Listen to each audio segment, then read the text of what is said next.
বঙ্গোপসাগরে সৃষ্ট গভীর নিম্নচাপ উপকূলীয় এলাকা অতিক্রম করলেও এর প্রভাবে কখনো মুষলধারে কখনো বা গুড়ি গুড়ি বৃষ্টি হচ্ছে। দেশের সকল নদী ও সমুদ্র বন্দরকে ৩ নম্বর স্থানীয় সতর্ক সংকেত দেখে যেতে বলেছে আবহাওয়া অফিস। উপকূলীয় এলাকার সবশেষ পরিস্থিতি জানাতে বরগুনা থেকে যুক্ত হচ্ছেন সহকর্মী জিয়াদ মাহমুদ ও পটুয়াখালীর কলাপাড়া থেকে যুক্ত আছেন জসিম পারভেজ। তবে শুরুতেই চলে যেতে চাই জিয়াদের কাছে। জিয়াদ, জানাবেন যে বরগুনায় এখন বৃষ্টিপাতের পরিমাণ কেমন, আর আবহাওয়া অফিস সবশেষ কি বলেছে?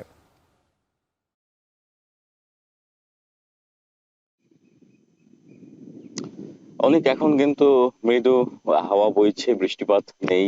তবে গতকাল রাত থেকে ভারী বর্ষণ এবং সেটি সকাল পর্যন্ত অব্যাহত ছিল, তবে বৃষ্টিপাত আর কিছুক্ষণ পরে আসার সম্ভাবনা রয়েছে।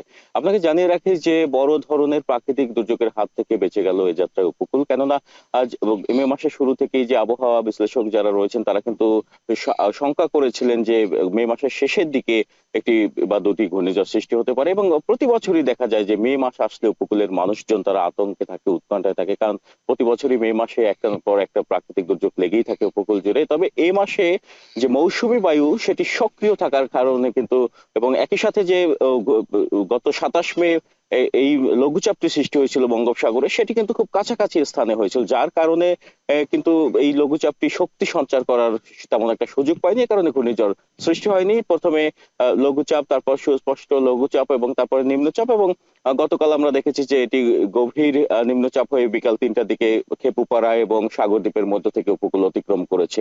এর ফলে ভারী বৃষ্টিপাত হয়েছে। জোয়ারের পানির উচ্চতা কিছুটা বেড়েছে, 40 থেকে 45 সেন্টিমিটার পর্যন্ত। পায়রা, বিষখালী, বলেশ্বরের যে পানির উচ্চতা সেটি বেড়েছে, এবং নিম্নাঞ্চল যেটি স্বাভাবিক জোয়ারের সময় প্লাবিত হয় সেই নিম্নাঞ্চল সে ধরনের প্লাবিত হয়েছে। তবে পানির যে ধরনের সংখ্যা ছিল সে ধরনের কিন্তু তেমন একটা প্রভাব এই বরগুনাতে পড়েনি।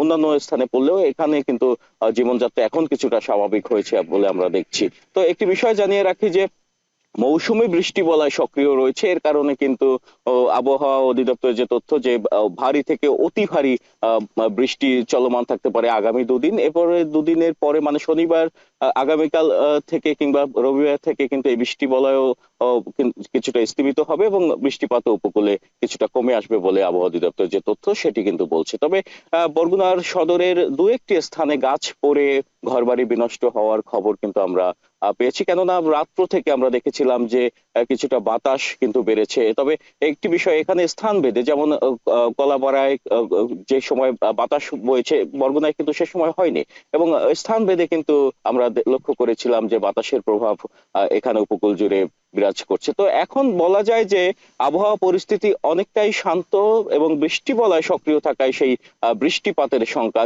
সেটি রয়েছে, এবং এটি ভারী বৃষ্টিপাত হওয়ার সম্ভাবনা রয়েছে। তো এই ছিল বরগুনা থেকে আবহাওয়া পরিস্থিতির আমার কাছে সবশেষ তথ্য। অনেক এবার চলে যেতে চাই কলাপাড়াতে, সেখানে আছেন সহকর্মী জসিম পারভেজ। জসিম, আপনার মাধ্যমে জানতে চাই যে টানা বৃষ্টিতে উপকূলীয় যারা আছেন তাদের মধ্যে বাঁধ ভেঙে যাওয়ার কিন্তু একটা আতঙ্ক বিরাজমান থাকে সবসময়, তো এইবার সেই আতঙ্ক আছে কিনা, কি বলছেন স্থানীয়রা?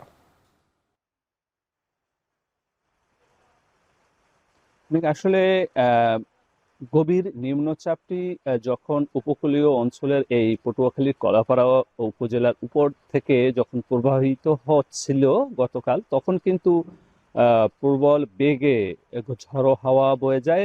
তখন ঝড়ো হাওয়ার সঙ্গে সঙ্গে উপকূলীয় অঞ্চলের সকল নদ নদীর পানি ফুসে ওঠে এবং নিম্নাঞ্চল প্লাবিত হয়।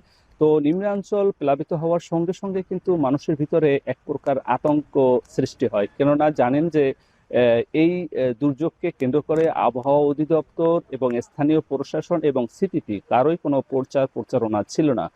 সে কারণে কিন্তু আকস্মিক এভাবে মানে জলোচ্ছ্বাস দেখে মানুষ আতঙ্কিত হয়ে যায়, এবং পটুয়াখালী জেলার রাঙাবালী উপজেলার দ্বীপ উপজেলায় সেখানে কিন্তু অনেক অঞ্চলেই, অনেক ইউনিয়নেই কিন্তু বেড়িবাঁধ নেই। সেখানে স্বভাবতই ফুসে ওঠা নদ নদীর পানিতে প্লাবিত হয়েছে, বাড়িঘর কিছুটা আংশিক বিধ্বস্ত হয়েছে, উপড়ে পড়েছে ঝড়ো হাওয়ায় অসংখ্য গাছ, এবং আংশিক ক্ষতিগ্রস্ত হয়েছে। এবং আপনাকে জানিয়ে রাখি, পর্যটন কেন্দ্র কুয়াকাটা সমুদ্র সৈকতের বেশ কিছু ক্ষয়ক্ষতি হয়েছে। ক্ষুদ্র যে ব্যবসা বাণিজ্য রয়েছে সে সকল ব্যবসা বাণিজ্য প্রতিষ্ঠানের কিছুটা ক্ষয়ক্ষতি হয়েছে। এছাড়া যে অবকাঠামো কিছু ক্ষয়ক্ষতির খবর আমরা পেয়েছি। এছাড়া যে এখন পর্যন্ত কিন্তু আবহাওয়া অধিদপ্তর আমাদেরকে নিশ্চিত করেছে যে গভীর নিম্নচাপটি উপকূলীয় অঞ্চল অতিক্রম করলেও এখন কিন্তু কিছু গুড়ি গুড়ি বৃষ্টিপাত হচ্ছে। আপনি দেখতেই পাচ্ছেন এখনো কিন্তু মেঘের বিচরণ রয়েছে। আজ দুপুর পর্যন্ত এই মেঘের বিচরণ থাকতে পারে বলে সম্ভাবনার কথা জানিয়েছেন অভিজ্ঞ মহল। আর বৃষ্টিপাত এটি মৌসুমী বৃষ্টিপাত হিসেবেই এখন থেকে বেশি হওয়ার সম্ভাবনার কথা বলেছে। তো এক কথা বলা যায় যে উপকূলীয় অঞ্চলের মানুষ কিন্তু রাতে যতটা প্রত্যাশা করেছিল যে জোয়ারের পানিতে প্লাবিত হবে, কিন্তু জোয়ার অতটা অস্বাভাবিক ছিল না, স্বাভাবিক ছিল, যেহেতু বাতাসের তীব্রতা ছিল না। এবং এক কথা বলা যায় যে উপকূলীয় অঞ্চলের মানুষ রাতে স্বস্তিতে রাত কাটিয়েছে। তবে যে সকল বেড়িবাঁধ বিধ্বস্ত হওয়া বা বিধ্বস্ত বেড়িবাঁধ অঞ্চলের মানুষ কিছুটা আতঙ্কে রাত্রি যাপন করেছে।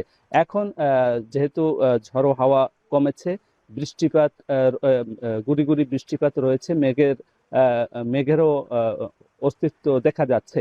সে কারণে এখন কিন্তু উপকূলীয় অঞ্চলে যে স্বাভাবিক বর্ষার দিনের যে আবহাওয়া সেটি বিরাজ করছে, মানুষের মাঝ থেকে আতঙ্ক কেটে যাচ্ছে। এই ছিল আমার কাছে সবশেষ।